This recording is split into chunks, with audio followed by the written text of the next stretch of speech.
This year, 20 AD, Gnaeus Calpurnius Piso is put on trial for his suspected involvement in the death of Germanicus. Emperor Wang Mang changes his heir and makes more desperate attempts to restore his mandate of heaven. Welcome to the Yearly Histories, where we will highlight the major events that take place in the Common Era, year by year.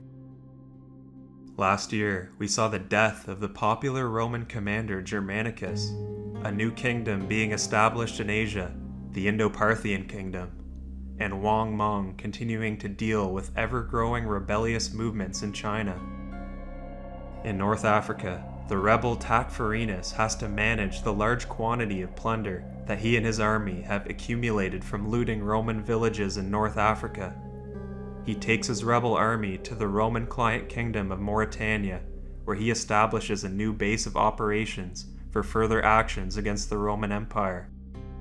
Back in Rome, the Senate, which was outraged by the death of Germanicus the previous year, orders a trial of Piso for the supposed murder of the widely admired Roman commander.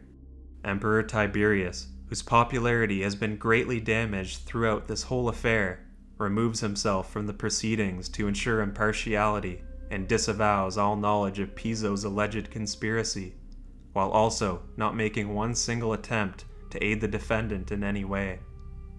The accusations against Piso are numerous, including insubordination, corruption, abandoning and re-entering a province, summary justice, among other charges. Seeing the desperate position he's been put into, Piso decides to take his own life with a blade prior to the trial being completed.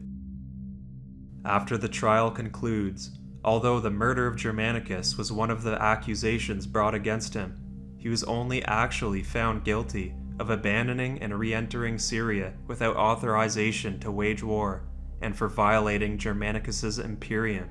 Although they were both of proconsular rank, his authority was less than that of Germanicus. The Senate has his property proscribed, forbids mourning on his account, removes images of his likeness, such as statues and portraits, and his name is erased from the base of a statue as part of his damnatio memoriae, meaning condemnation of memory. So, we'll leave it at that. Was Germanicus really murdered by Piso, or was Emperor Tiberius concerned about his nephew's growing popularity and really was the puppet master behind the scenes? Or maybe Germanicus just fell ill suddenly and died of natural causes, and Piso tragically died a truly innocent man? Or possibly another player behind the scenes took advantage of the situation to take out Germanicus? We will never know for certain. Moving on, over in northern India, approximately around this time, a general named Aspavarma takes control of the territory of Gandhara. Aspavarma belongs to the Apracha dynasty of rulers, known as the Apracha Rajas, who control land in northern India, with their capital located in Bajaur.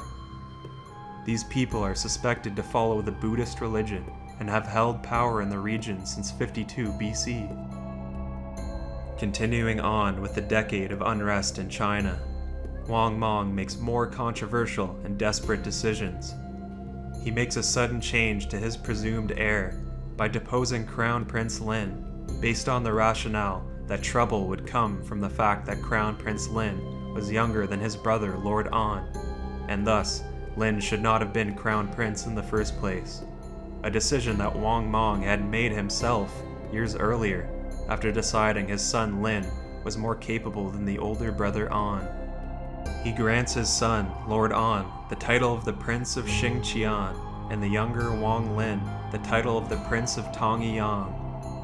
Wang Mang changes his tactic to suppress the rebellions in his damaged Mandate of Heaven by constructing new ancestral temples to invoke aid from the supernatural. He announces a, quote, new beginning in order to conform to the Mandate of Heaven given through portents, unquote. These new measures do not seem promising in the least. We will leave this year, 20 AD, with Tacfarinas consolidating his gains in North Africa, Piso taking his own life before the end of his trial, and Wang Mang turning to the supernatural in a desperate attempt to regain some semblance of control. If you enjoyed this video, please like and subscribe to be notified when the next iteration of the early histories will be released. Thanks for watching, and I will see you next year in 21 AD to continue the fascinating stories of the world of antiquity and cover its major events.